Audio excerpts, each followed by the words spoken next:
It's time for a meeting of the Occult Club. I'm Meeka Nomicon, and this time we have Blood Lily Ghost Stories. Oh, this place looks familiar. Why am I here? Sally took out her phone and turned on the flashlight. Who's there? I feel like someone or something is watching me.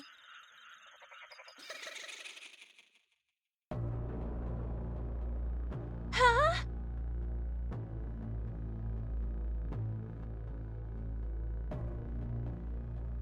Who are you? I can't move. So dizzy. Which do you prefer? A blue choker or a red choker? There was a bizarre aura about the figure that forced Sally to answer. A blue choker. Then I'll put one on you. Hey, we'll match. The figure lunged at Sally, violently choking her with her long nails that dug into her skin, turning her neck blue. Oh damn, wait, so why did I pick a red choker? Would that have had my throat slit? No! The figure picked up Sally's cell phone, which had fallen to the ground.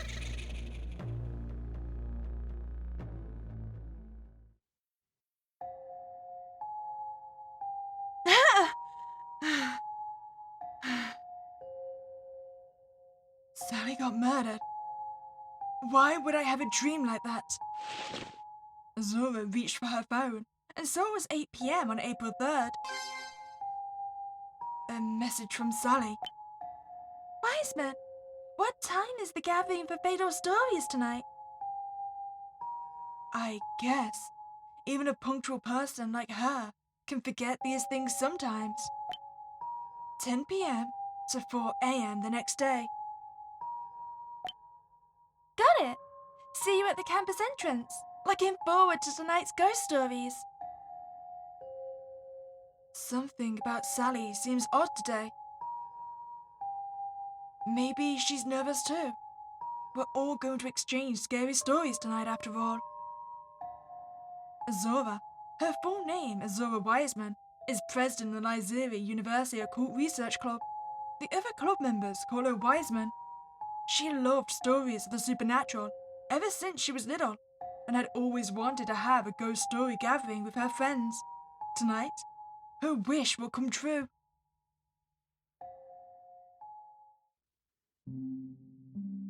I have to meet up with Sally in a bit. I should get ready. I just had a bad thought, so the ghost demon, it's not going to end up being a skinwalker, is it? And it's going to take Sally's place. Hey, you come into the meeting? Oh, mother, probably not then. Her mother looks extremely careworn. For as long as Azora could remember, her mother had always been that way. Mom, I'm going to go out tonight. Why do you always go out at night these days? Do I? She must be fantasizing again. I'm just going to spend the night out with some friends. There you go, Mother. You can't say I didn't warn you. Nigeria Cult Club channel. 1.7k subscribers. You know, that's not a bad amount of subscribers.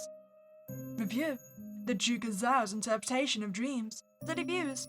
Stream test. Mad Mother. The horror RPG masterpiece. 158 views. I hope more people will watch our channel. I mean, if it makes you feel better, I would definitely watch your channel. Here are Polly Daily, a cult column. A new urban legend. Nightmare on Lilium Street. Recently, the same nightmare has plagued multiple young women on Lilium Street in Nigeria City. They find themselves in a dark alley or room where they are attacked by a female ghost with sharp nails and a distinctive choker. Is this just mass hysteria or something more sinister? Isn't this exactly like the dream I had? But for some reason, we had it about Sally instead. But this is Hill Polly, not Lyzeri. Maybe the demon is moving. Likes to expand their killing range. Some little bottles with fingernails in them. Azura pulled up her sleeves and looked at her fingertips. My nails. They've been growing pretty quickly lately. I'm about to fill another bottle. Is there a particular reason why we chose to save them? Maybe gonna use them in a ritual or something? A photo of two college girls. The two are wearing matching chokers. One blue, the other red. They look like they are very close. Azura found this photo in her parents' closet while she was cleaning out their room the other week. She stared at the girl with the blue choker. Who is this, though? Why does she look so familiar? Have we asked our mother about the photo? I mean, by the mention of the chokers, it does imply it's got something to do with that demon, right? I mean, maybe our mother is the woman in the red choker? Azura opened a document entitled Imaginary Friend. This is the ghost story Azura plans on telling tonight. At the gathering for Fatal Stories, she, Sally, and new club member Lily would take turns telling one story each. Okay, I've got it memorized. I'm ready to go. See you later, Mother. I'll try not to get myself killed by the demon. Azura! It's so late. Do you really think it's wise to go? If you keep going out at night like this, you'll run into another ghost sooner or later. How are you not afraid? She gets so anxious whenever it comes to ghosts. The figure picked up Sally's cell phone, which had fallen to the ground. Well, I did have that disturbing dream. Should I actually be concerned? Oh, so we can choose to cancel and stay home. See, I still want to know what our mother's connection is to the choker girl in the picture. I mean, it might just be a coincidence, but I very much doubt it. Do you reckon if we cancel the gathering, the demon might turn up in our house? I'm just thinking if she's got a connection to our mother. We should cancel the gathering.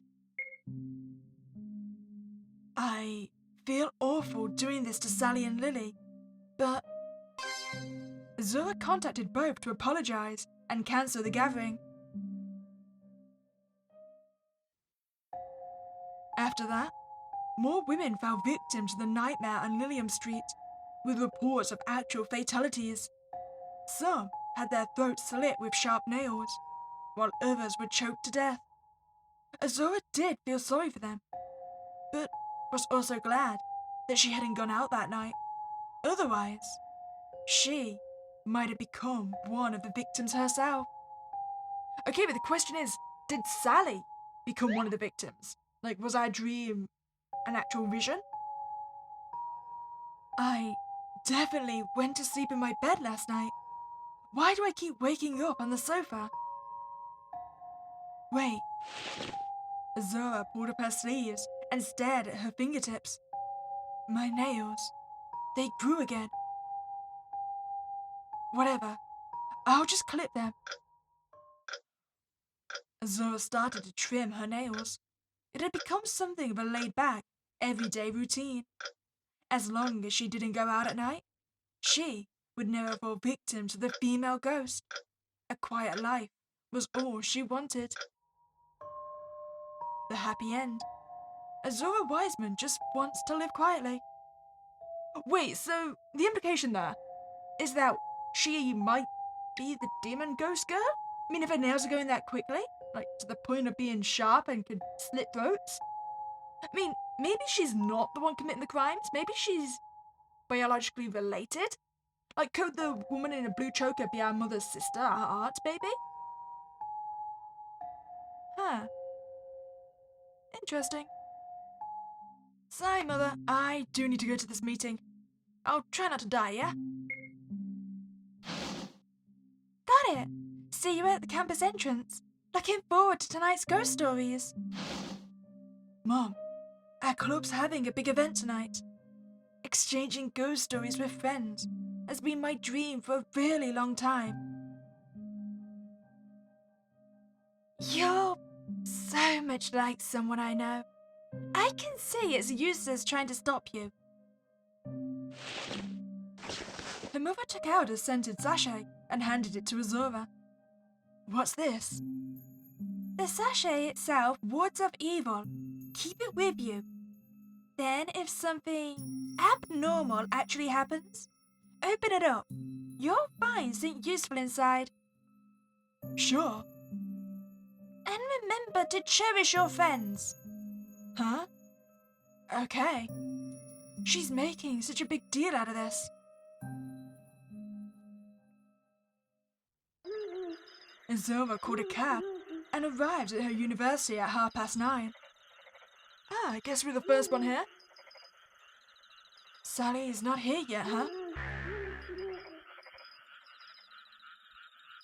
Why do I feel like someone's watching me? Out of nowhere, cold clammy fingers wrapped around Azura's throat from behind. Hi Sally! Which do you prefer? A blue choker or a red choker? You know, Sally, you're supposed to ask that before you start choking me. Ta-da! It's me, Sally. I figured it was you. I thought my head was going to get torn off. Hey, what's that supposed to mean? This is Sarah Sally Sweet, a member of the Occult Club. She seems oblivious about boundaries and gets touchy-feely with her friends without realizing it. And apparently also lightly chokes them. I'm actually a little nervous. Because we're going to tell scary stories? Not about that. I dozed off on the train on the way here and had a bad dream. There was a woman wearing a blue choker. She asked me to choose a choker, and when I did, she strangled me. That's a creepy coincidence. I also had a dream where you were choked to death. Are you telling me the club president had a dream about a member getting murdered? Right before our gathering for fatal stories? Is this a thing? A thing? What do you mean by that? Nothing. It's just kind of like the story I'm going to tell tonight. Anyway, let's go inside. We shouldn't keep Lily waiting. Azora and Sally arrived at the entrance of the club room. The door was unlocked. Someone had gotten there first. They opened the door and entered, and what they saw was... Sally, Wiseman, good evening. It was Lily, who had joined the club not too long ago. Huh, a blue choker. Ah, Lily! Sally gave Lily a particularly tight hug. Sally, whatever's the matter? I had an awful nightmare. This is Lily and Lily Lively, a new member Sally recruited to the club. We don't know much about her yet. Did you always wear that choker? Oh, this is for my story. I think wearing it will add a nice touch. Ah. You know, I feel like we should have brought some candles with us, really set the mood for this. It's now 10 p.m. on April 3rd. The plan is to tell stories until 4 a.m. sharp on April 4th. This is a scented sachet that wards off evil. Apparently there's something useful inside, in case something bad happens. Got it! Alright. Azura took a deep breath. Then, let's get started with the gathering for fatal stories.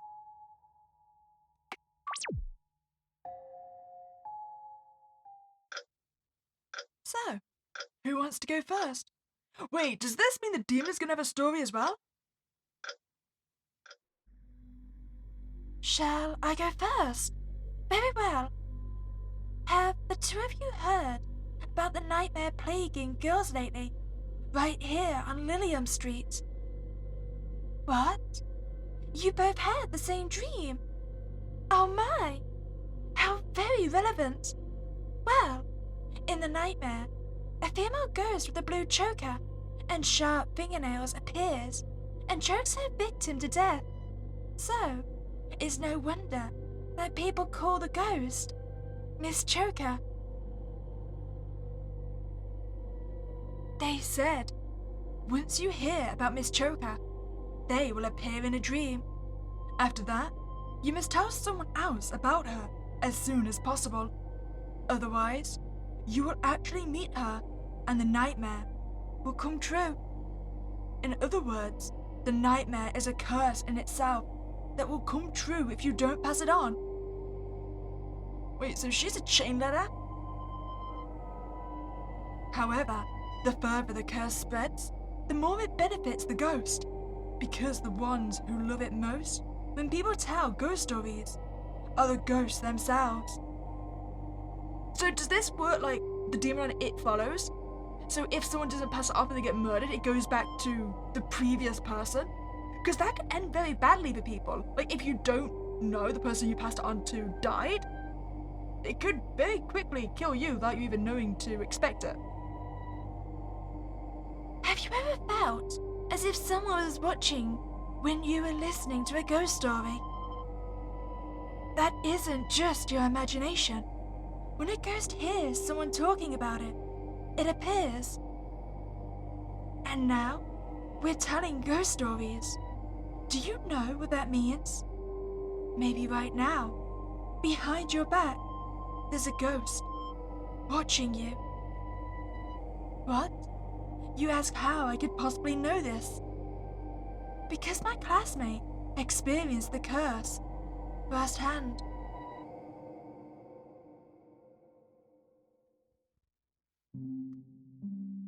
Hi, Lillian! In one of the lectures I attended, I met a classmate named Petra Syke. Say, how should I phrase this? She always craved attention. So, listen, you won't believe this. Yesterday my boyfriend, jeez, the co-worker at my job did it again. She's always out to get me. At first, everyone listened, but she was constantly complaining and exaggerating her stories. As time went on, fewer and fewer people took her words seriously. One day, she was complaining about everything again, only to find that no one was listening. She realized that they were busy talking about some ghost story. Hey, what's everyone talking about, Miss Koi Koi? Do you mean Miss Choker? It's a recent ghost story that's rather popular, but you're much better off not hearing it, or else. Oh, just tell me the story. I don't want to be the only one who doesn't know. She eventually pestered me into it. I told her that some of us had seen Miss Choker in our dreams. Only by spreading Miss Choker's story could we disperse the curse. So, what's the big deal with this ghost? Some say that she was once a college-age girl who was infatuated with a handsome female schoolmate, and that her blue choker was a gift from that crush. But then, she suffered from a broken heart and hanged herself. She became a ghost who targets and kills girls. Others say that she transforms into your friend to get close to you, so she can kill you. Okay. Now that you have heard this story, it won't be long before Miss Choker appears in your dreams. She will ask you which choker you prefer, blue or red. If you answer blue, she will choke you to death, the bruising on your neck like a blue choker. If you answer red, she will slit your throat with her sharp fingernails, the blood seeping out like a red choker. Whose grandma came up with that story? You don't believe Miss Choker is real? Only little kid would be scared of a story like that. Huh? I think the ghost may have took offense to that. Zeke suddenly felt someone's eyes on her. She looked around anxiously and saw no one but me. But I knew that the one who was watching was Miss Choker, because a few days later, I had that nightmare too. I dreamed I met Miss Choker in a dark alley near our university. Oh dear, what do I do now? Tell her story to someone. The more people the better, to disperse the curse. Right. But she's gonna have to find people that doesn't already know it, right? Which becomes difficult because they seem to be telling people a classroom at a time. But no one paid any attention to see. They thought that she was just making up a story again to seek pity. This is all your fault! Why did you have to tell me that story? You pressured me into telling you. But I thought you didn't believe in such things. Why are you suddenly so afraid after one nightmare? What? What do you mean? I know she doesn't exist. I never said I was scared. Is that so? Fine. I'll go to that alley in my dream and see if she shows up. I'll prove to everyone that Miss Choker doesn't exist. What? That's a terrible idea. What if she actually appears and asks you to choose what coloured choker you want? She kills you whether you answer blue or red. Whoever answers, that is just an idiot. If you don't answer, do you reckon you get both? What made Zeke so adamant about insisting on verifying Miss Choker's existence? Maybe it was to deny her fears, but then again, perhaps she had a simpler motive. Jealous that everyone was talking about Miss Choker. Perhaps she thought it was worth the risk if it meant getting everyone's attention back. That night, Zeke went to the alley from her dream when her boyfriend. She asked him to wait in the next alley over and come back to meet her at midnight. She figured that if Miss Choker didn't show up by then, it must mean that she didn't exist. She declared a misguided war on Miss Choker, making up the conditions of victory on her own. Hey babe, starting to miss me? She kept messaging her boyfriend to kill the time. 10:30 went by, then 11, 11:30. It was almost 12. Suddenly, a strange noise came from her phone. Then, she lost reception. Huh? The cry of the nighttime birds stopped abruptly, as if they had been spooked by something. This can't be happening. Zeke felt those eyes on her again. They were piercing, as if someone had been staring at her for a long time. A figure suddenly stood beside Zeke, impossibly close. When had it appeared? Or had it been there from the beginning? Who are you? With the blue choker and sharp fingernails, the answer was obvious. Which do you prefer? A blue choker or a red choker? In that moment, countless thoughts flitted through Zeke's mind. Denial, frustration, whether she could talk a way out. But she was too proud to admit that she was terrified. No one wants your stupid choker! Zeke regretted it the moment the words left her lips. After all, she had no idea how Miss Choker would react to an irrelevant answer. You're just like me. Huh? We're both afraid of being forgotten. What are you talking about? Miss Choker raised her hands and slowly stretched them towards Zeke. Don't worry. I'll make sure everyone remembers you forever. After that, Zeke never came to class again. I later got in touch with her boyfriend and learned that she had been hospitalized. When I told everyone that she had gone to find Miss Choker, they were very worried, and we arranged a hospital visit. Thank you all for coming. I suppose this isn't very nice.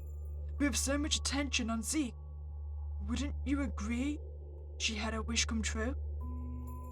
Zeke, we're here to see you. What's the matter? Miss Choker? You're Miss Choker! Stay away! Stay away from me! Unfortunately, Zeke was in such a state of confusion. She didn't even recognize who I was. Sally Wiseman, you've seen Miss Choker in your dreams too, have you not? Then you had best think about which choker to choose when she asks you whether you want blue or red. After all, if you give an irrelevant answer, your spirit will be taken away, just like what happened to Zeke.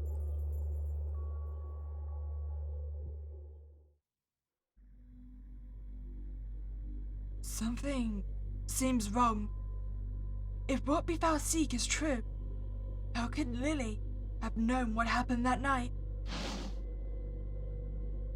Others say that she transforms into your friend to get close to you, so she can kill you.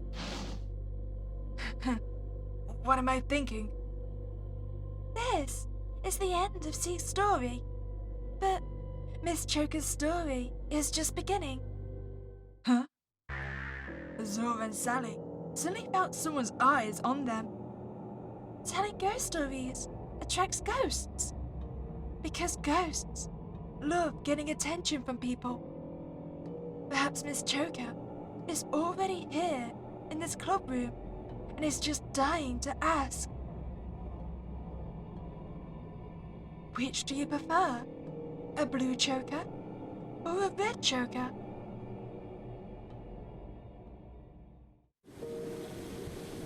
Do you reckon if we get ourselves a choker to wear, it might protect us, because we'll already have one when she asks us?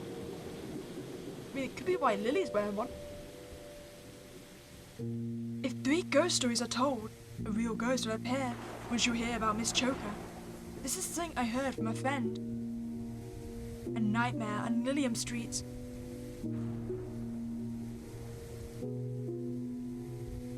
Gathering 4 fatal stories. Imaginary friend. Well, that's a Zora story, right? Something sinister is among us.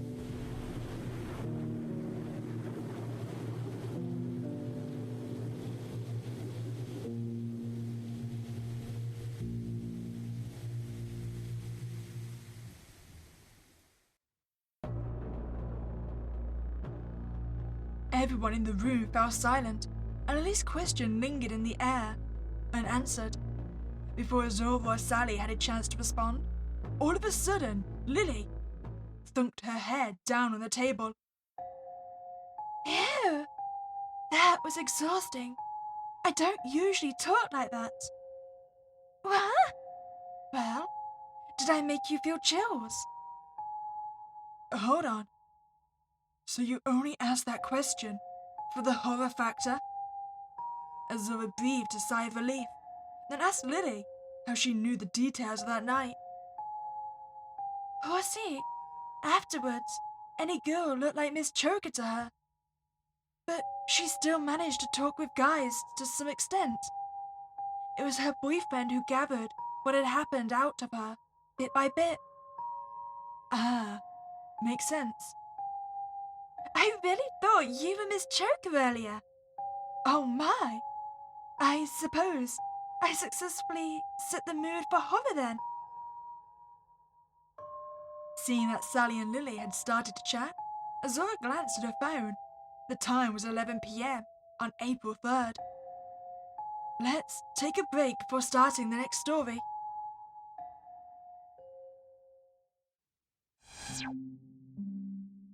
Ooh, investigate the bookshelf.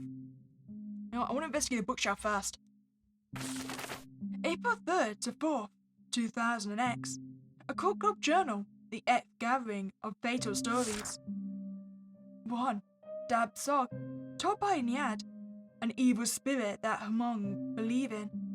It chokes people while they sleep and is said to be the cause of sudden nocturnal death.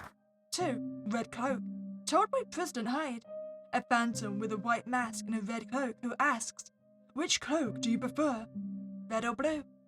If you answer red, you will be stabbed to death, cloaking you in red blood. If you answer blue, you will be choked to death, turning your body blue. That sounds familiar. Fascinating. Miss Choker almost seems like a mix of these two stories. 3. 100 Tales, told by Prince, a kind of Japanese ghost story gathering. It is said that a real ghost will appear once 100th story is told. The gathering for fatal stories is a tribute to 100 tales, but we only tell 3. We don't have that many members in the Occult Club. Okay, but what's the accumulated value? Like, are we nearing the 100th one? I'm so sorry for telling you too the story of Miss Choker. I may very well have passed the curse on to you. It's fine. That's all part of being in the Occult Club. Besides, you only did it to disperse the curse on Seek, right? Thank you, Wiseman.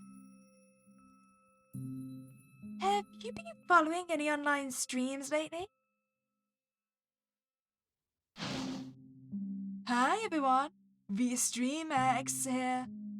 Today I'll be playing this horror game, Ghoststories from school. I watch X's quite a bit. I knew it! It's time. Let's start the next story. Okay. Who wants to go next?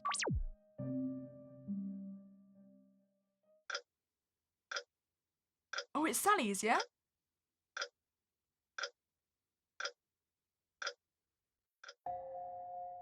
Oh, it's my turn. Before we get started, let me ask you a quick question. You watch streamers play horror games, right? Well, why do you? In my case, it's because some games are too scary to play by myself. But I still get really curious about how the stories go. And if I watch a stream of it, I don't get as scared. I love getting terrified with others via chat. All of us praying that the main character will survive.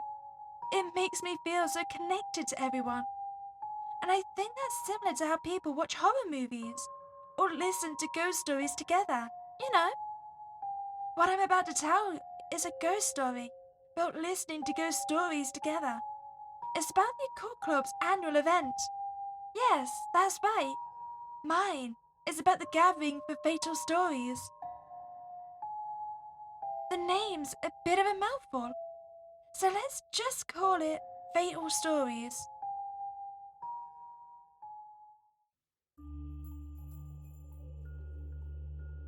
According to occult legend, if you tell ghost stories from the night of April 3rd to 4 a.m., on April 4th, and you finish telling 3 stories, a ghost will appear, and that becomes the 4th ghost story of the year's fatal stories.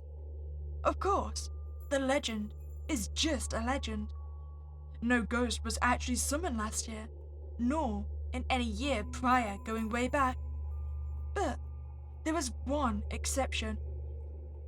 It was 21 years ago, the year before we were born. That year, the club's ghost stories did summon something.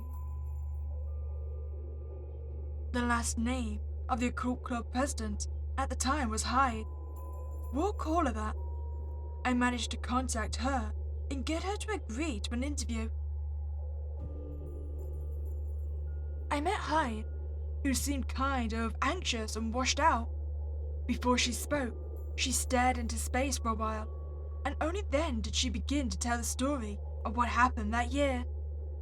It was the evening of April 3rd, 21 years ago. Hyde had taken a nap at home, so she would be ready to stay up for the gathering. She had a strange dream.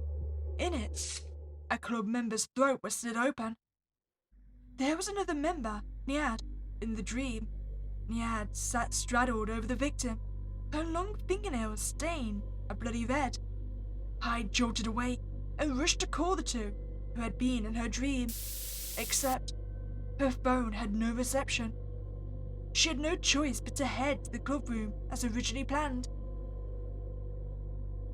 Now, let's go back 21 years, back to the fateful day in the occult club room. Did I keep you waiting? Hyde, you came! Oh, Niad, it's you.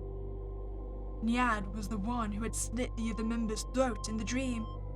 Her nails were painted a dark scarlet, as if her fingertips were stained with blood, which frightened Hyde a little. Her last name, Niad, was quite unusual, so that's what the others called her. Our third storyteller's yet to arrive. I hope nothing's the matter. Let's wait 10 more minutes. If she's not here by then, we'll get started on the fatal stories without her. Hyde was not usually the type to take nightmares seriously. A month ago, however, an incident had occurred between Niad and the member who was murdered in the dream. Hyde couldn't shake her odd feeling of dread. Now, we go back one more month.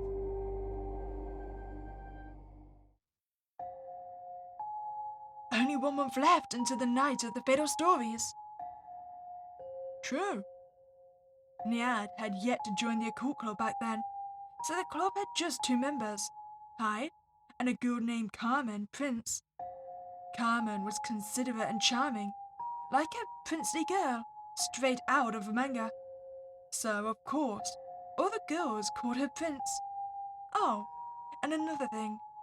She was the one who got her throat slit by Niad in the dream. Alas, we need at least 3 storytellers for the gathering, but we're 1 short. Why not invite Romeo to join the club? Already did. He's not interested. I see. Then those flyers you handed out are our only hope. It was then that a third very shy voice spoke up from the entrance. Excuse me. Is there someone here with the last name Prince? Prince and Hyde turned around to find a girl with a flyer clutched in her hand. She wore an airy skirt and had long, shapely fingernails. This, as you might have guessed, was Niad. It's you. Prince stepped forward and took Niad's hands in her. You actually came. Me? Hmm? Did you get your nails done? Very nice. Thank you. You have lovely nails as well. Niad's face was bright red. Another day, another girl falls for Prince. Niad was quite an introvert. Being in the presence of 2 others, Prince and Hyde, was already well out of her comfort zone.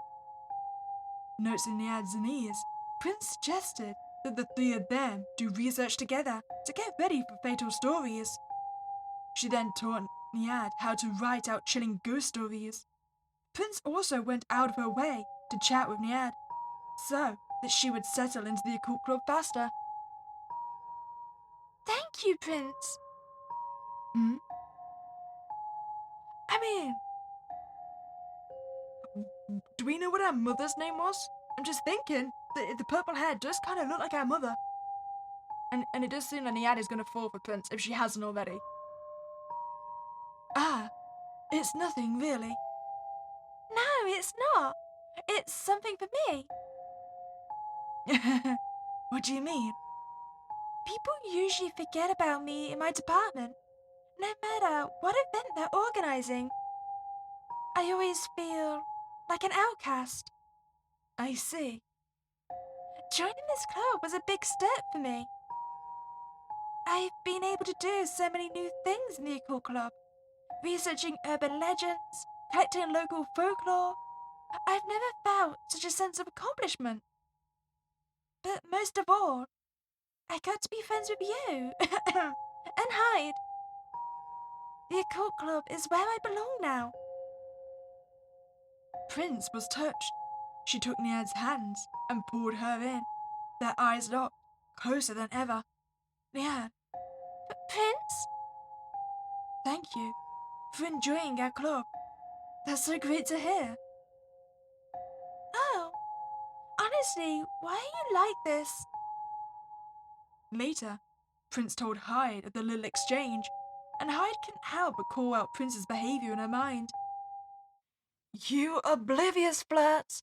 You've got to stop giving girls the wrong idea. One day, Prince bought some matching chokers and brought them to the club. She chose a red one for herself and put it on. She then gave a green one to Hyde. Oh, you really know how to pick a gift. Hyde took it and tried to put it on herself, but she just couldn't manage it. Let me help you. But just at that moment, Hi, Prince! Hyde? Niad entered the room and witnessed the scene. Prince was putting the choker on Hyde. Oh, Niad, perfect timing. How do these matching chokers look? What? Are you two in a relationship? Huh? What kind of relationship? All this time, I've been in the way. No, Niad, listen to me. The misunderstanding was eventually cleared up, and there was even a third matching choker, a blue one, that was meant for Niad. Still, she couldn't shake her distress. Witnessing that moment had been a painful reminder of how she was always an outcast. Niad took a chair and sat facing a wall of the clubroom without uttering a word. Niad, I'm sorry. I should have taken a blue choker out sooner. I didn't mean to make you think you were forgotten again. Prince? Niad finally spoke, but she didn't turn her head and kept her back to Prince and Hyde. You're my best friend. My first friend. And even my... Sorry, what did you say at the end? Prince didn't catch it, but Hyde heard it clearly. Niad had said, my first love. But for you, I'm nothing more than one of your many friends. I just can't deal with that somehow. I'm so needy, huh? Niad, even if you feel that way, you hardly ever make any demands. I wouldn't call you needy at all. I get it. I'm the one and only for you. But you assume I don't value you quite as much. And you don't really think that's fair. Isn't that right? Niad turned her head, and she saw how sincere Prince looked. Niad, it's true that I do have many friends, but you're the one and only Niad out of them. No one can replace you. You cannot be this oblivious, Prince. Oh, no. No wonder she tries to attack you. Isn't that enough? You're such a smooth talker, but I still like you. Prince removed the red choker from her neck and picked up the blue one from the desk. She had them both out to Niad. Which do you prefer, a blue choker or a red choker? The blue one. The blue one? It does match your first name. Then, I'll put it on for you. This was just the kind of validation Niad needed to ease her insecurity. Then, Hyde took a photo as a memento. Niad also took out a gift to give to Prince. We'll be doing the fatal story soon. This is a talisman I got. I hear it only works once, but it's supposed to be very effective. Thank you. I'll keep it with me. Oh, is that what's going to be inside our sachet then? The interaction made Hyde realize that Niad was even more dependent on Prince than she thought. Hyde began to worry. For she knew there was a ticking bomb still waiting to explode. A few days went by, and it was 2 days before the fatal stories. Niad, Hyde, I have a big favor to ask you. Of course, how can I help? Will you be my bridesmaids? What? Oh dear. The bomb had been detonated. I have a fiancé, Romeo. We're getting married soon. Fiancé? Married? Actually, there's an unplanned baby on the way, which is why the wedding is so sudden. Once I get married, I want to focus on my family. We'll be done with the fatal stories anyway, so I'm planning on quitting the club. A baby? You're quitting the club? Before I tie the knot, I want to make memories to last me a lifetime with you two, my BFFs. That's why I want you two to be my bridesmaids. Well,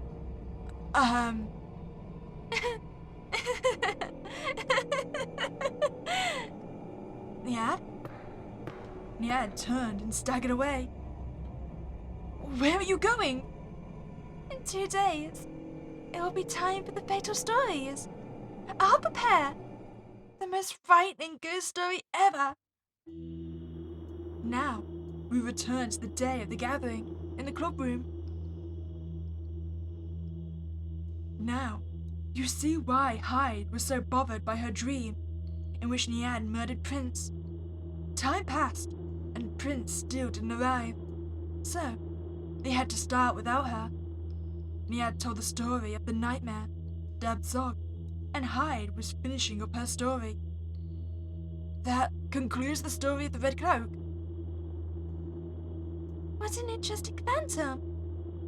He could just kill the person, but instead he first asks, which cloak do you want? Red or blue?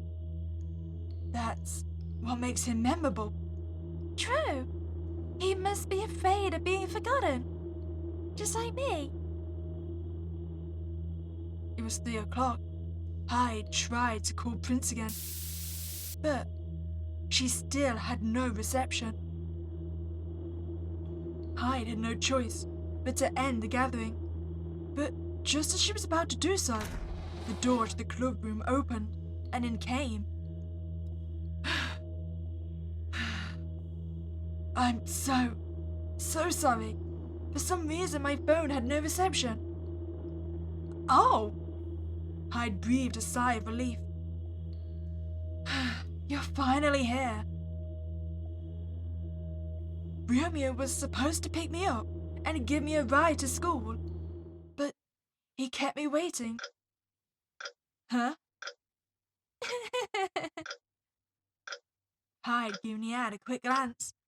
In an instant, countless horrible assumptions flashed through her mind. Had Prince been delayed, not because of something that had happened to her, but to her fiancé? So, Prince, did Romeo arrive in the end? He did. Turns out his car broke down on the road, and that's why he kept me waiting for so long. No, that's all. At last, Hyde felt fully relieved. She had been worried for nothing. Then, Prince told the third story. It was exactly 4 o'clock when she finished. No ghosts appeared, of course, so everyone went home. As soon as she got home, Hyde collapsed on her bed and fell into a deep sleep.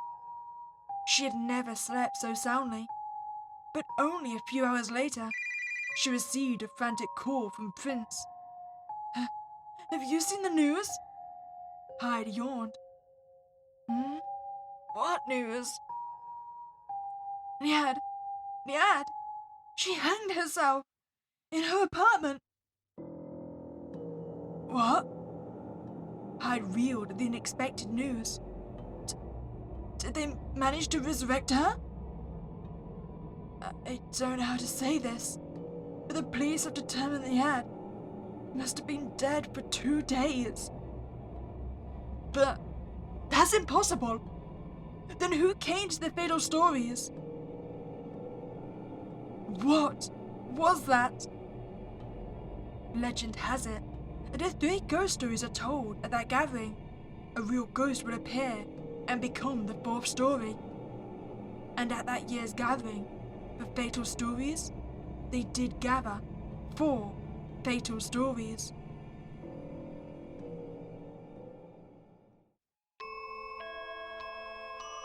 So that's definitely the mother, right? I mean, her surname would have changed after she got married to Romeo, and we don't know what Romeo's surname is. At first, Hyde was terrified. But when she went to Niad's funeral a few days later, that feeling dissipated. She was the only friend who came to mourn Niad, which was heartbreaking to see. Oh my! Hyde was convinced that the one that had come to the fatal stories must have been the ghost of Niad. Perhaps Niad had come to the gathering even after her suicide, not to frighten or hurt anyone, but simply to tell ghost stories with the members one last time before the occult club she knew and loved was gone forever. Even now, Hyde sometimes wonders if she had paid more attention to Niad back then. Perhaps this ghost story would have never happened. If so, it would have been just another uneventful gathering, like all the other years. Wiseman? Huh? You dreamed that I was murdered, didn't you? Are you telling me the club president had a dream about a member getting murdered? Right before our gathering for fatal stories? Is this a thing? I just hope this year's fatal stories will stay uneventful. There is one detail that bothers me a bit. What is it? Why didn't the prince girl attend the funeral? Huh? Oh! I didn't mention why.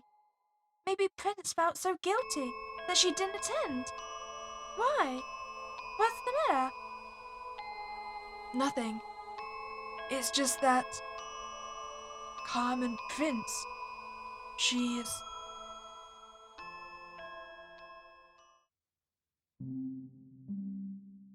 It's 1 o'clock now. Let's take a break. Okay, is this giving me more records of the previous events? Imaginary friend. A friend that a child creates in their mind to play with or talk to. The friend may be in the form of a human, animal, or other creature. It's just what my story is about. You know, I can kind of understand Niad's feelings for Prince. Lily looked at Sally with passion in her gaze. Ah, I see. So that's how you feel about Sally. The occult club 21 years ago was just as short of members as it is today. Review. The Duke Azal's interpretation of dreams. That he views. Stream test.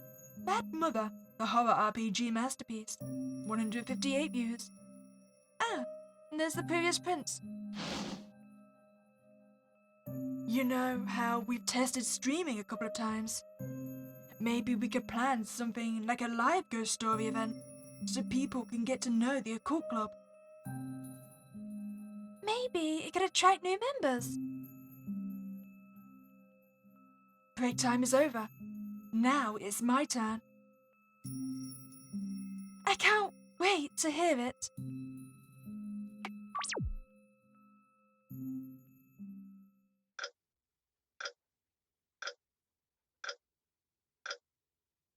Story 3. imaginary friend. Before we get started, let me ask you two a question. Did either of you have an imaginary friend as a child? Huh? An imaginary friend? I did. He was a little unicorn who chatted and played with me. Until when? Well, I think it lasted until I started elementary school. Then he disappeared. Yeah, that's quite typical. What about you, Sally? I didn't have an imaginary friend. But my sister made me a doll when we were younger, and I talked to it all the time. That's pretty much an imaginary friend.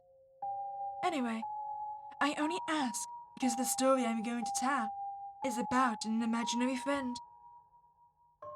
This is something I heard from a friend, a girl in my class back in elementary school. To protect her privacy, I'll call her A.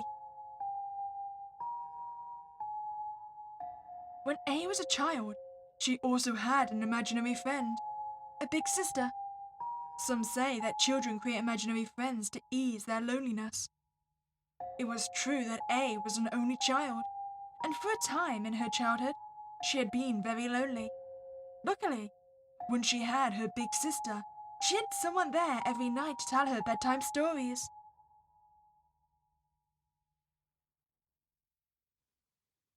Our story starts one day when A was only 11 years old. She reluctantly said goodbye to her friends and got into her father's car. A, I know you're angry with us. A's father glanced at his wife in the passenger seat. She looked distraught and extremely careworn. But your mum needs to recuperate, so we really do have to move to the countryside.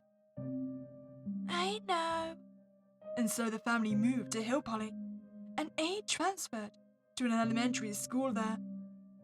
Okay, so A is just us, right? Hi everyone. My name is A. I moved here from Missouri. There was a girl in the class. Let's call her Beatrice, staring curiously at A. What kind of things are you into? Oh, ghost stories, I guess. Huh. At first, her classmates were somewhat curious about A, but A had transferred in the second semester, and since everyone had already formed their own groups, they soon lost interest in her.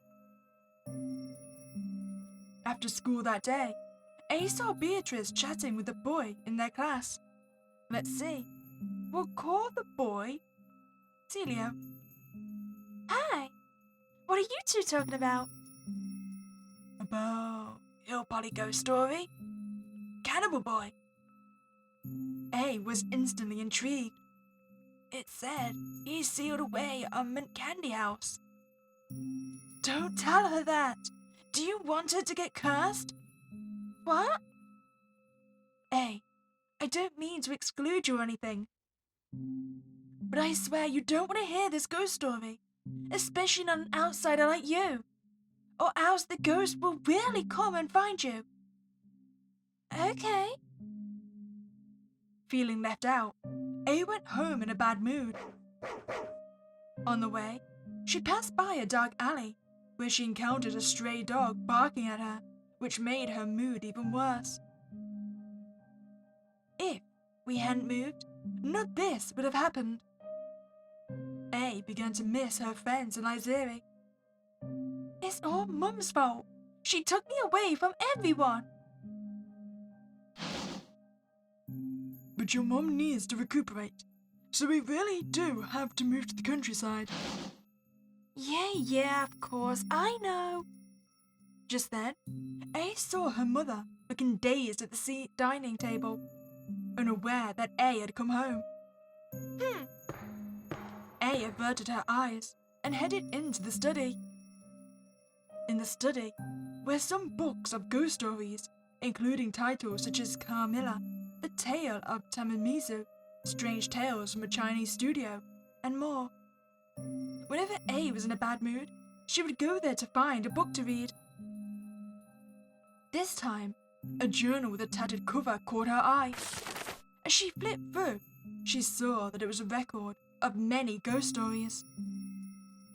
But as A read on, she grew drowsy and eventually fell asleep. She dreamed of an indistinct figure, a woman, slumped on the ground with her head down, hugging the journal to her chest. Hello, miss. Who are you? The woman lifted her head. Who am I? I'm not sure myself. The woman's face was pale, and she looked weak. Do you remember your name? My name is A. Yes, I'm pretty sure it's that. What? Me too. Oh my, what a coincidence. The woman perked up a bit. But when we get mixed up, I'll call you A. You can call me whatever you want. Oh, I'll call you Meek. It's the name of a protagonist in a storybook. Isn't that a good name? Yes, that will do nicely. The woman seemed to like the name. Meek, do you like ghost stories too? I pointed to the journal in Meek's arm. I love them. Then, will you maybe be my friend? Sure, as long as you promise me one thing. Keep it a secret from your mum and dad. Is this gonna end up being like the soul of Niad or something? That if Niad started possessing A, it would explain why the nails grow so fast. Meek held up her pinky to A. She had such long, beautiful fingernails that A couldn't help but extend her hand. Huh? But A's pinky went right through Meek's. I can't touch you. We can't make a pinky spell like that. That's okay. It's still a promise. From now on, we are each other's one and only friend. That night, A had another dream about me. Meek, can you tell me a bedtime story? What? But you're asleep. Why do you need a bedtime story? Please. I won't ask for anything else. Mum never tells me any. She just stares blankly and gets anxious all the time. She has no idea what I want. If it's the only one thing you want, I suppose I have no choice. Every night after that, Meek told A stories in her dreams, especially the kind A loved best. Ghost stories. For the first time since she had moved to Hill Polly, A actually had something to look forward to in her day. Eventually, A started to think, this is what it must feel like to have a big sister. But A, why are you dozing off? You have to go to school. What time did you go to bed last night? 9 o'clock, of course, like always. Then why are you so tired? How am I supposed to know? Don't you use that tone of voice with me. During this time, A became increasingly listless and impatient, which led to more friction with her mother.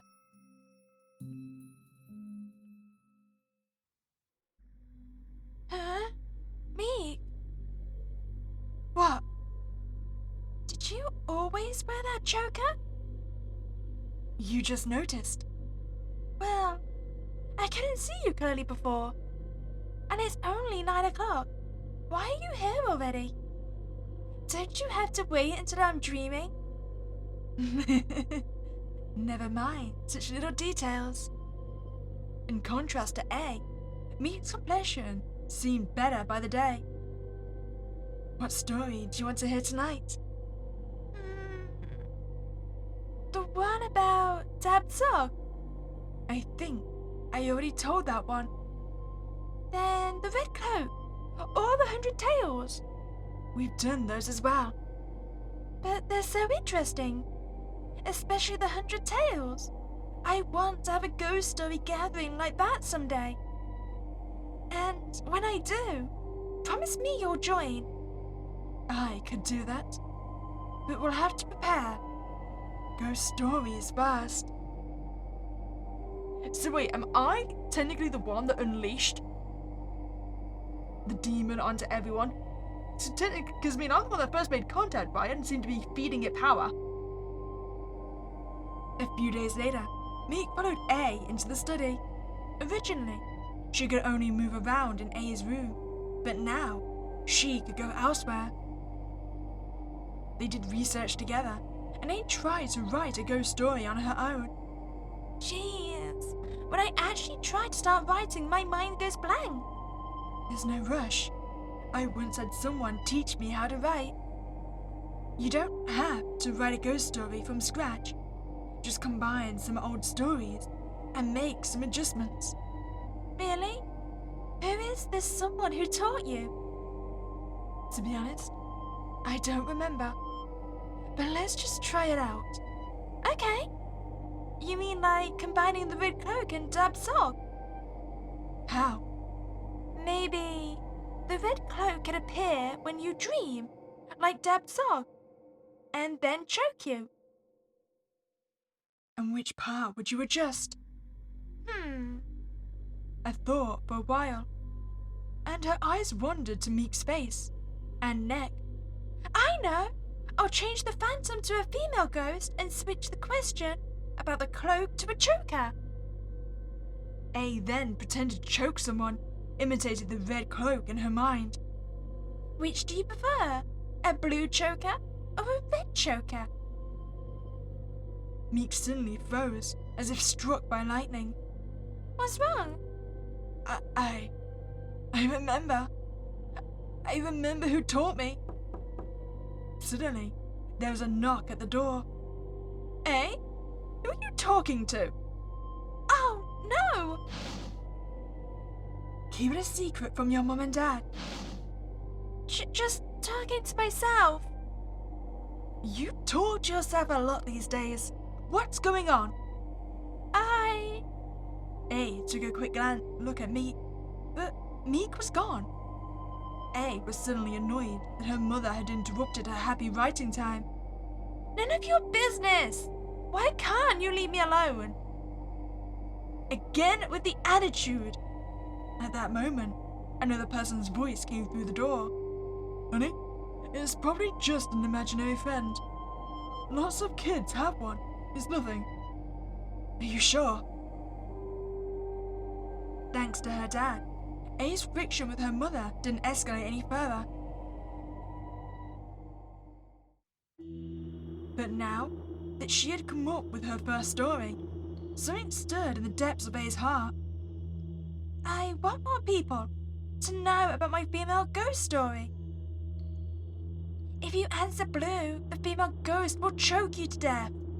If you answer red, she'll slit your throat with her sharp fingernails. Then you die either way. Whoa, that's terrifying. Yeah, I was worried it wouldn't be scary enough. Oh yeah? It's not as terrifying as the cannibal boy, though. What's the story of Cannibal Boy? Can't you tell me? Huh? But... Oh, come on, tell her. Hey, you can just tell someone else to disperse the curse, right? Fine. The Cannibal Boy is a horrible evil spirit that eats humans. Rumor has it, he comes at night to tap on your window. If you're ever stupid enough to open the window, he'll lop your head off and eat your body. That's pretty cool. Afterwards, Beatrice took A to some classmates so that she could tell them the story of the Cannibal Boy and disperse the curse. Even better, A finally found a connection with her classmates, and it was all thanks to the ghost stories. After school, Celio had invited A to walk together on the way home. I chatted a lot with my classmates today. I'm so happy. Too bad that stray dog barked at me again when I passed by the dark alley. Luckily, Celio was there and chased the dog away. This is the first time I feel like moving here wasn't so bad after all. Meek, thank you for teaching me how to put together ghost stories and helping me make friends. Me? Friends? Then what about me? What am I to you? Huh? But they're just casual friends. You're so much more. My best friend ever. Honestly, you two are so alike. How hard could it be to get rid of the dog? You don't need new friends. A saw Meek's eyes flash with jealousy. But that soon became the least of her concerns, because the next morning,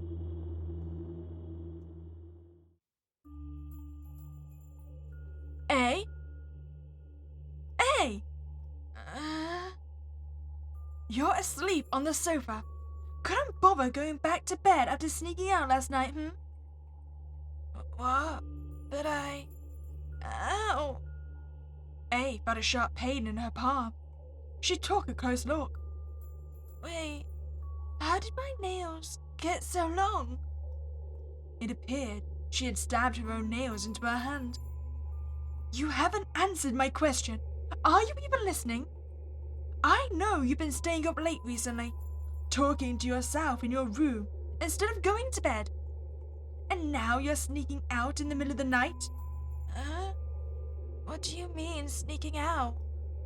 That's why you're sleeping here. No excuses. Tell me, where on earth have you been? Yeah, like there's anywhere worth sneaking out to in this hellhole of a town. If it weren't for you, I would have my life ruined like this. Say that again. I'll say it as many times as you want. It's all because of your stupid illness that I had to move to the middle of nowhere and leave my friends behind in Lyzeri. How could you talk to your mother like that? You never used to be like this. You've changed. Ever since you started spending your nights talking to yourself. It's not to myself. She's a new friend. Stop being so nosy. New friend? What kind of creepy new friend is she? That was the last straw for A. Ignoring her mother calling after her, she bolted out of the house and ran to school in a rage. The school day went by much too quickly.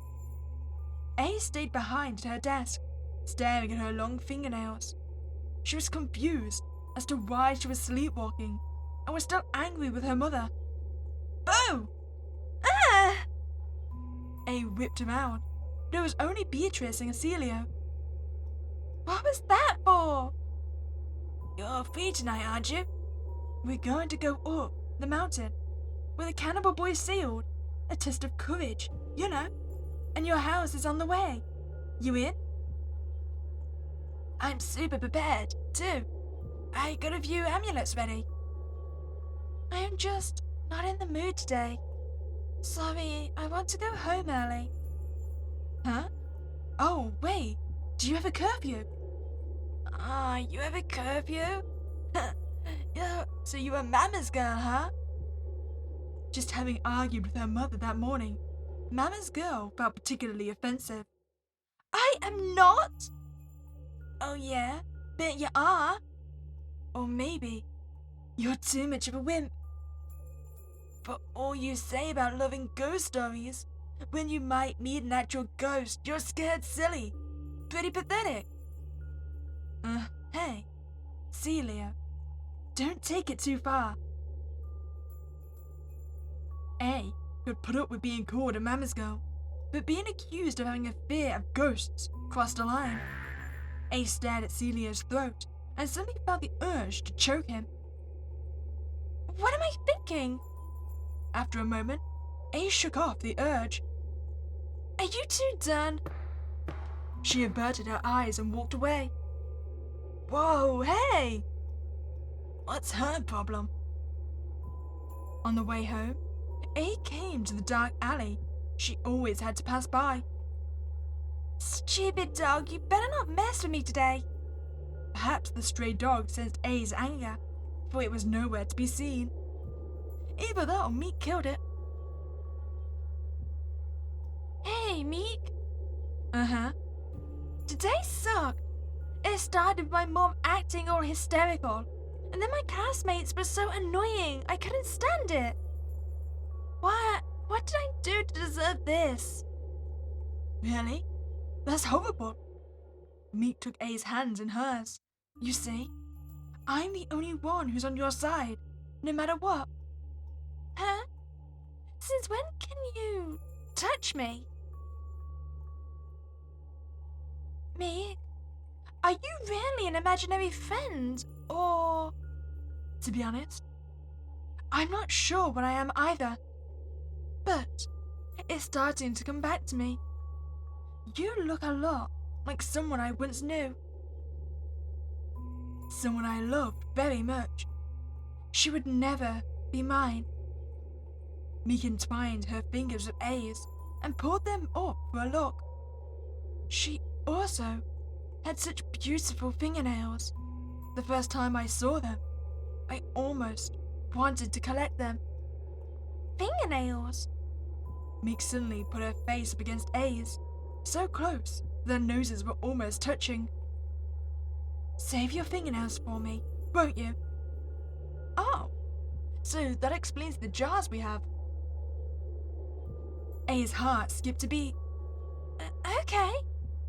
Just then. A, who are you talking to now? Open the door this instant. Honey, I told you it's just an imaginary friend.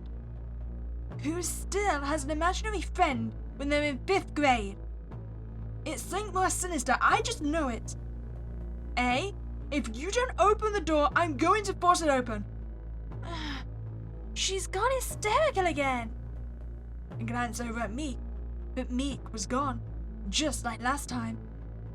Why? Why does my stupid mom have to keep bothering us? In an instant, A's discontent with her mother exploded.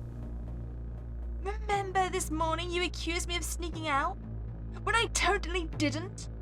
Well, now I really will, just like you said. A opened the window of her room and sprang outside. She walked aimlessly, and before she knew it, she was in the dark alley. The night wind cooled her face down a little, but she was still angry. Hey. Huh? Meek? You can appear outside of home now? Only because I was so worried about you. Are you all right? No, my mom doesn't understand me at all. Do you hate her? I do. It's all her fault that I had to move to this hellhole. Do you also hate this town? Of course I do. All my classmates treat me like I'm an outsider. Really? I hate that too. More than anything. You're the only one who understands.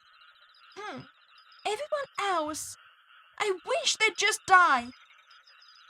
Hey, you're my one and only friend. So, let me grant you that wish. Huh? A suddenly smelled blood in the air. She nervously turned towards the source of the stench. At the far end of the alley was a dog. It was the stray dog that always barked and snarled whenever A passed by. Now, it lay with its throat slit open in a pool of congealed blood, its horrible lifeless eyes peering back like bottomless pits. Ah! A turned and ran. As she ran out of the alley, an earlier conversation flashed through her mind. How hard could it be to get rid of the dog? You don't need new friends. No, she couldn't have. A turned to see where Meek was. Ow! She slammed into something and looked to see what it was. It was Celia, and Beatrice was standing behind him. What are you doing here? You two! Oh, I see. You came round and decided to come up the mountain with us after all. Hey, I'm really sorry about this afternoon. I didn't actually mean to make fun of you. Yeah, I'm sorry too. We just wanted to rile you up so you'd come along. We didn't mean all those nasty things. Still buddies, right? Make friends? Then what about me? What am I to you? I'm sorry, now's not the time. You have to run. What? But it was too late.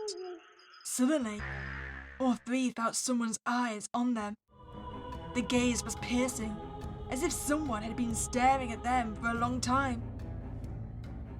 Meek suddenly appeared behind A and glided slowly towards her. What's that? A, so these must be your new friends. She raised her arms, let her fingers dance, making A lurch towards Celia like a marionette. As A moved forward, she noticed her fingertips itching. She realized that her fingernails were growing visibly longer and sharper. No! Meek's hands danced some more, making A reach out towards Celia. Which do you prefer? A blue choker or a red choker? Meek, no! But just then, a stone flew at Miss Choker's face. Although the stone passed through Miss Choker, reflex made her close her eyes. The stone had been thrown by Beatrice. Get thick and lost, you monster! Did you just call me a monster? Celia seized the opportunity to pull out an amulet and wield it at Miss Choker. Take that! My eyes! Miss Choker staggered back. Why? That's supposed to work against evil. Why should it work on me? 'Cause you're a monster! Can't tell you that yourself, huh? Celia rushed over and pulled A away. Get away from my buddy! I'm A's real friend. Her one and only friend.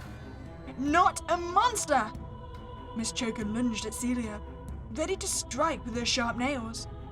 Oh, no! Celia! Just as Miss Choker was about to attack, stop! A loud shout came from behind A and others. What? Why are you here? Turning around, A saw someone unexpected. Mom? Is that you, A? Is it really you? A's mother wasn't talking to A, but to Miss Choker. But your voice is so hoarse. I couldn't even tell it was you. After you died, I never stopped blaming myself. The two of them looked at each other in silence for a while. A's mother covered her face and burst into tears. It was all my fault for not realizing how you felt. And you died because of it. Spare my daughter, please. If you want to kill someone, kill me. Mom, what are you talking about? Yeah, and why should you give your life up to a ghost? I still have more amulets. We can take her down. The three children formed a semicircle, protecting the careworn woman. They glanced at Miss Choker like she was a monster. Why are you all acting like that? As if I'm the one who's evil. I always feel like an outcast. The occult club is where I belong now. Once I get married, I want to focus on my family. We'll be done with the fatal stories anyway, so I'm planning on quitting the club. You and your daughter are the ones who betrayed me first. I just don't want to be alone anymore. She's gone. Are we safe now? Hey? Hey!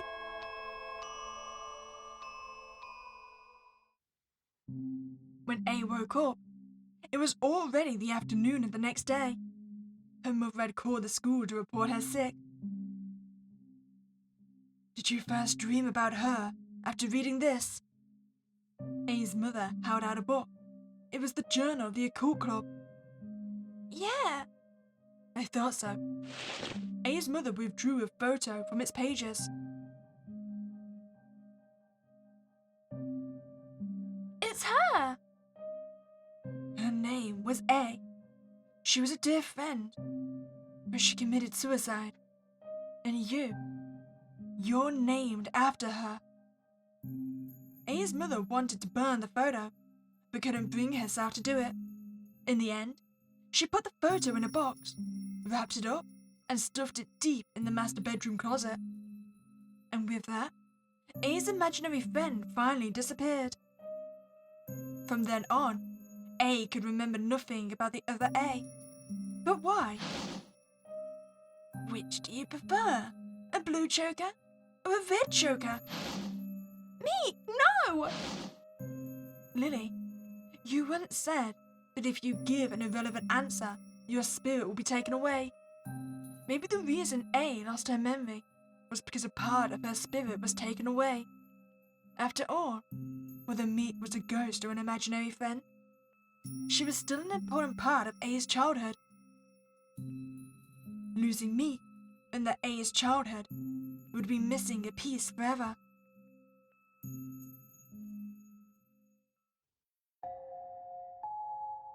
And that ends the story of my classmate A. So, the story of Miss Choker going around recently was originally a ghost that possessed Miss A. I just realized that as I was telling the story. That photo at the end. Could she have been sealed in it for the past decade or so?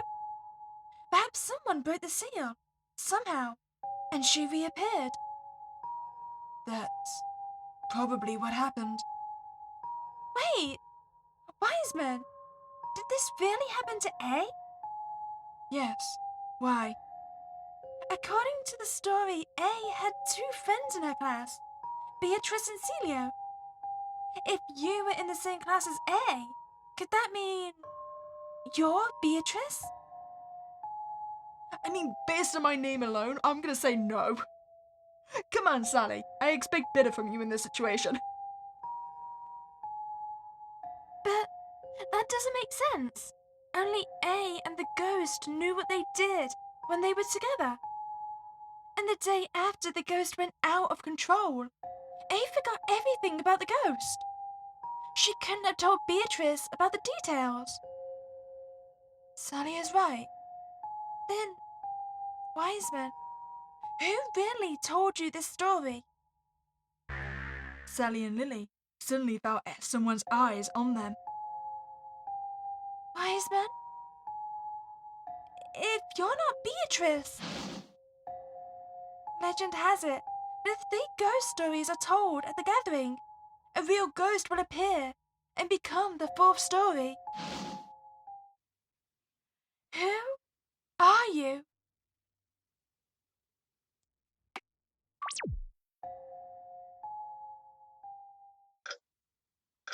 Well, I'm A, of course. Blood Lily Ghost Stories.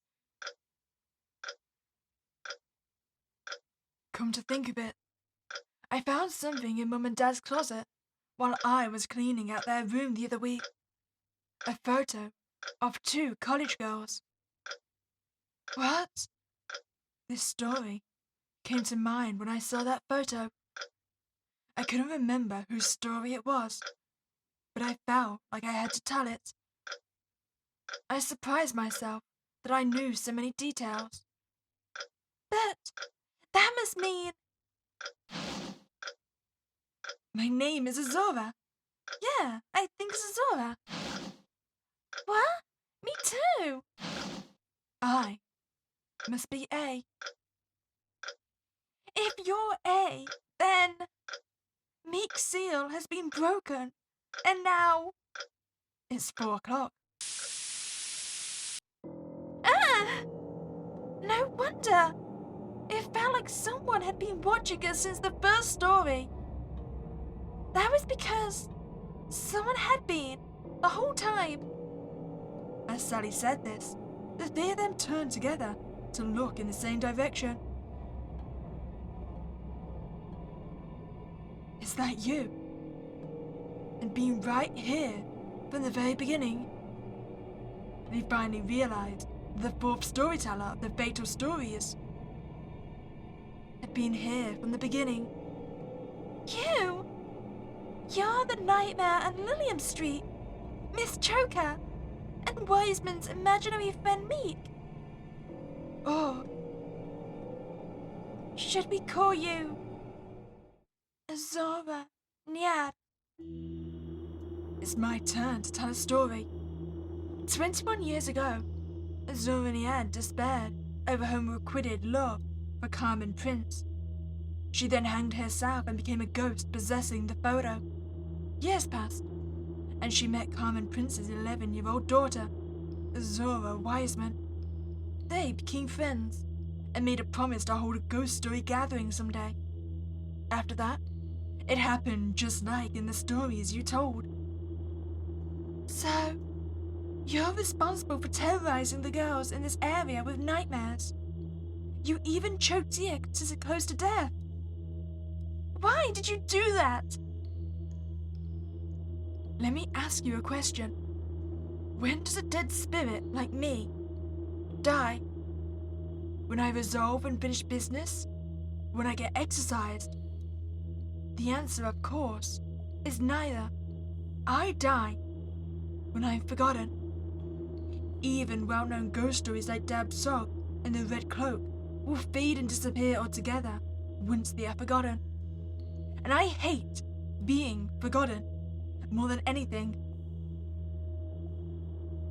Besides, I hadn't kept my promise to join Azora's gathering for fatal stories, and I had yet to prepare the scariest ghost story ever.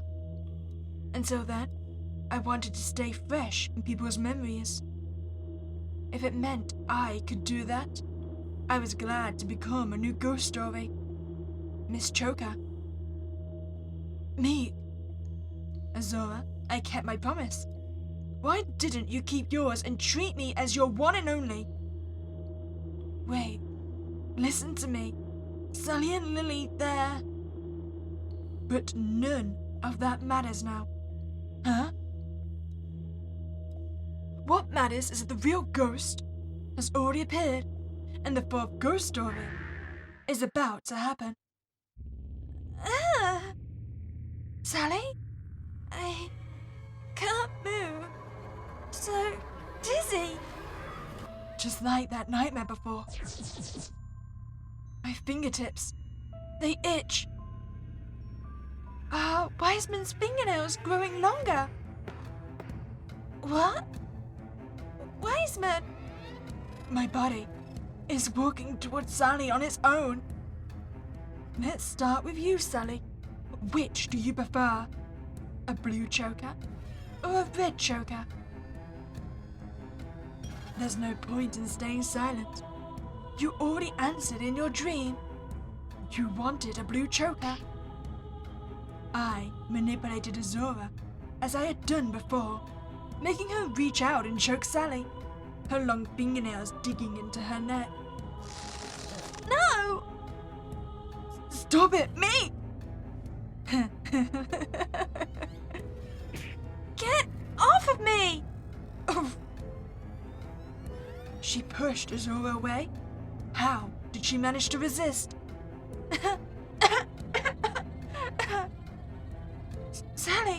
Are you alright? Don't mind me. Grab the sachet on the table. This is the scented sachet that wards off evil. Apparently there's something useful inside, in case something bad happens. Yes, a scented sachet. You think you can ward me off with that sorry thing? Here goes. Why are you ripping it open? What? Wait, that's... This is a talisman I got. I hear it only works once, but it's supposed to be very effective. It is! The one I gave to Prince! This was her mother's last resort to protect Wiseman. Lily! Oh, we got no options. We must use the talisman on Miss Choker. Use the talisman on her! On it! Miss Choker, this is what you get! My eyes! The talisman was so much stronger than Celio's amulet. My eyes ached and burned, as if on fire. The fire spread across my face, then to my torso and limbs. My beloved Prince, you really did hold on to my token of affection all this time. But why did you give it to your daughter to use against me? Is my love doomed to be unrequited? Never to be returned by you or your daughter? Burnt by the fire, my spirit began to disintegrate. Is this death? But at least now, Azora will belong to me alone, forever. Wiseman? Wiseman! Why is Wiseman suffering too? No. Could it be? Oh, are we connected because of our fingernails? A few days pass by. Wiseman has been in the hospital for several days and still hasn't woken up. But the doctors say everything is normal with her body and they can't find anything wrong. When Wiseman was a child, she was once possessed by Miss Choker. They managed to repel Miss Choker then, but it also cost Wiseman her memory. Could it be that when we excised Miss Choker, she also took Wiseman's spirit with her? I'm afraid you may be right. But what were we supposed to do? Was there really a way to get rid of Miss Choker without it affecting Wiseman? Actually, I have other concerns right now too. The cannibal boy is a horrible evil spirit that eats humans. Rumor has it, he comes at night to tap on your window. Every night lately, something comes to tap on the window of my room. I know I shouldn't open it, but my body is becoming less and less obedient. I so want to open the window. Sally, is there something else on your mind? Did I get cursed for indirectly hearing the story of the cannibal boy at the gathering of the fatal stories? But if I tell Lily too much, I'll drag her into my mess. Thanks, but this is for me to deal with. Sally? Oh, so this game technically happens before the previous one. Was it the Cannibal Boy game or the Blood Lily loop game? Will she really be alright? How could I have known that from that day on, I would completely lose contact with Sally? Little did I know that then, that what awaited us would be a nightmare, even more deadly than Miss Choker.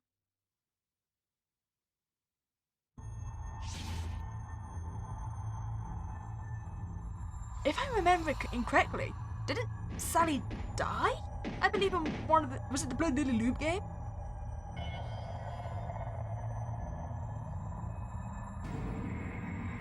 Oh, yep, there's her ghost.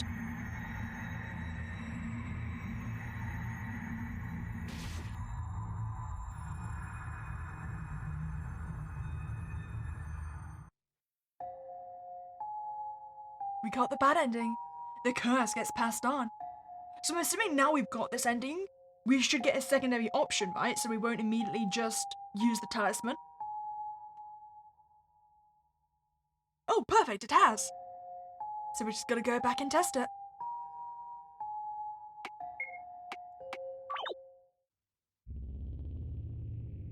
Okay, so don't do that! What? That's the talisman she got from my mom to protect her beloved prince. It would be too cruel to turn it against her. Are we gonna compassion our way into saving our own life? I mean, I feel like this might just get her to be more obsessed with us. Lily, put the talisman back on the table. Slowly. Alright. What's with you all? Don't you realize that you're up against? Why are you so worried about me? I'm going to make you a murderer. Then your mother, Carmen Prince, can have a taste of what it's like to lose someone beloved. You... Sally, Wiseman. it's okay. It really is okay. It's true that she's hurting people, but she's also seeking help. What? Perhaps Nyad had come to the gathering, even after her suicide, not to frighten or hurt anyone, but simply to tell ghost stories with the members one last time, before the occult club she knew and loved was gone forever. Miss Joker, no, I mean Nyad. If you really wanted to get back at Carmen Prince, you could have just killed her daughter much earlier. But you didn't. Instead, you possessed little Wiseman and told her stories every night. You didn't need revenge. You just needed to find somewhere to belong again and connect with people through stories. Isn't that right? Why don't you try communicating what you need instead of hurting yourself and others in the process? Don't talk as if you know me. I understand. Huh? I can understand how there are some things that just cannot be said. Like the way you love Prince. But were afraid to confess it for fear of compromising your friendship. You repressed your love for Prince, thinking that as long as you kept quiet, you can at least be her friend. But in the end, she got with someone else and was about to leave. If it were me, I might also become an evil spirit after death, and perhaps even choose revenge. Me, listen to me. I finally know why I felt so compelled to tell our story, even though my memory was gone. It's because, deep down inside, I never forgot. My mom, Carmen Prince, was the same. She never forgot you. Otherwise she wouldn't have kept your talisman all these years. She never forgot me. And you're named after her. That's all I wanted. Not to be forgotten. And I did have somewhere I belonged.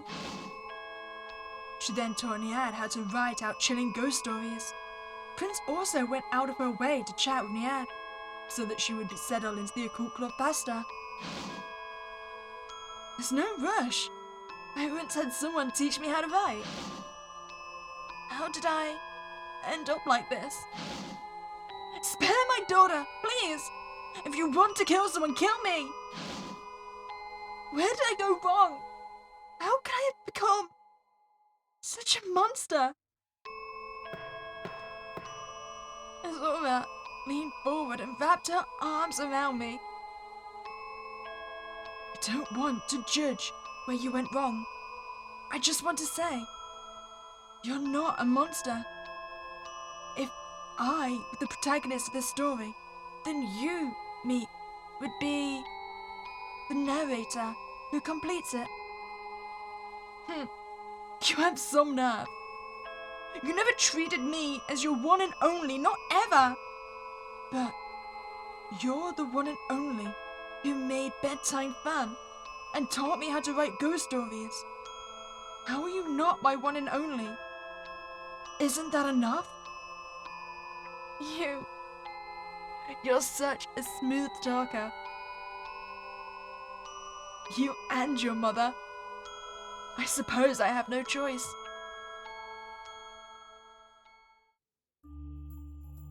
Have you calmed down now? I have. I apologize for choking you earlier. It's nothing. I've been through worse. What? Never mind about me. Let's discuss what to do about Nyad first. You said that for a spirit, being forgotten is the equivalent of death. The more people forget, the weaker you will become, until you eventually disappear. Is that right?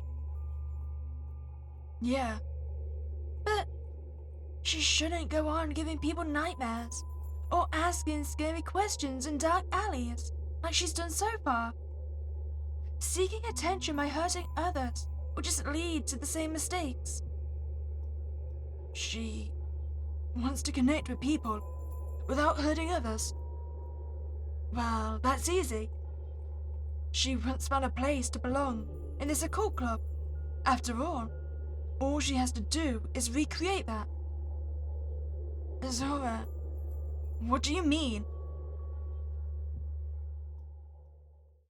Are we gonna create her a YouTube channel? A month passed. So, as not to worry Prince, we decided not to tell her that I was possessing Azora again. I stayed dormant during the day, but every night I read and write stories with Azora, and also send messages to Sally and Lily. I became a member of the occult club. A ghost member. I can no longer seek attention as Miss Choker, but as Azora said, I found a place to belong again. Maybe one day, I'll move on without any regrets. But until then, I'll enjoy my last bit of indolence with this trio. Recently, Azora has been planning something. We're going to take turns telling ghost stories live on the Lyceria Cult Club channel. Even me. But my name is the same as Azora's. So to differentiate, she uses her real name, and I use the name she gave me. Attention please! I'm Meek from the Occult Club. The story I'm going to be telling you today is The Good Ending, Blood Lily Ghost Stories. I mean, I feel like we're just setting ourselves up for problems later on, where she's still going to retain that same obsession she has with Azora. Only it might be worse now since we're technically combined. This feels very much like we're pushing the problem down the lane a little bit. But it's fine. Sally has other problems. She's got the cannibal boy to worry about.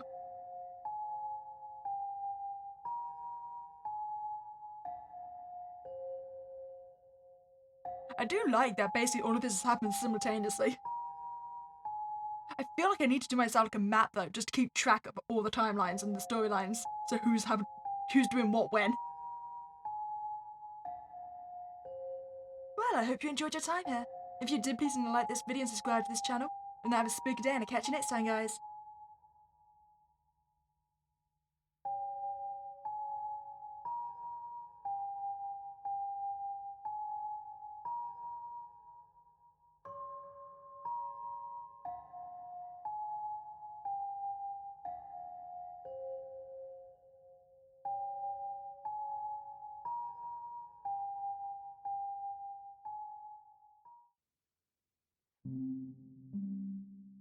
Sally, Nyad said you should spread the story of the cannibal boy Are you going to follow her advice?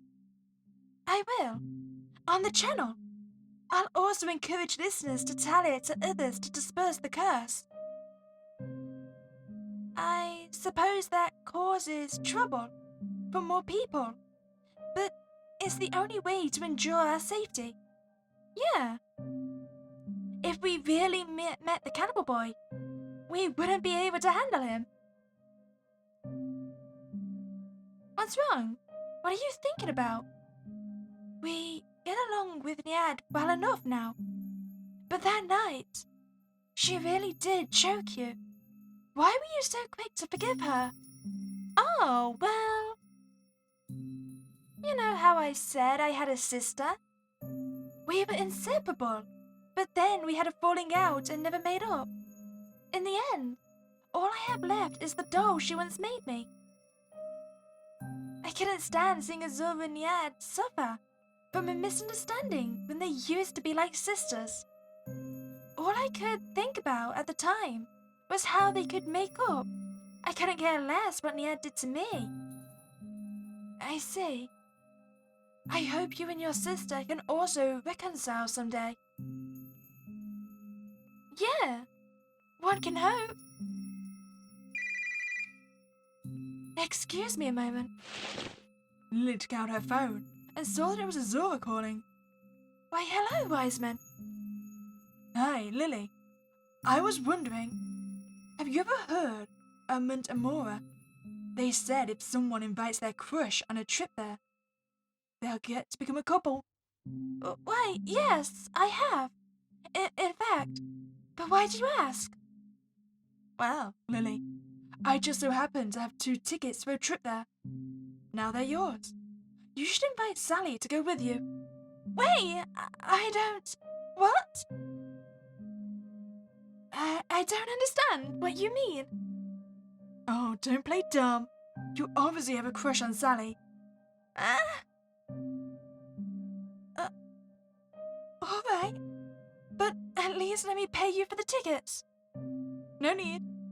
If this helps you get somewhere with Sally, you can treat me to lunch or something. Azura hung up. What did Wiseman want? Sally, would you be interested in going on a trip with me? To Montemora? Sure, sounds fun.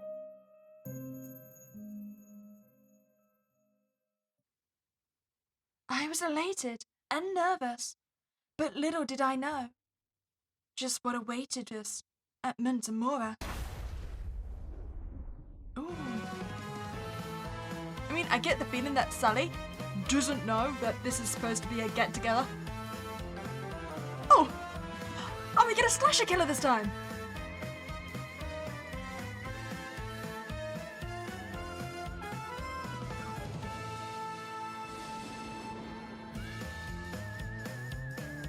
Blood Lily, killers can't sink your Yori ship. Wait, is this gonna genuinely be the next game? Because I'm kind of down for it.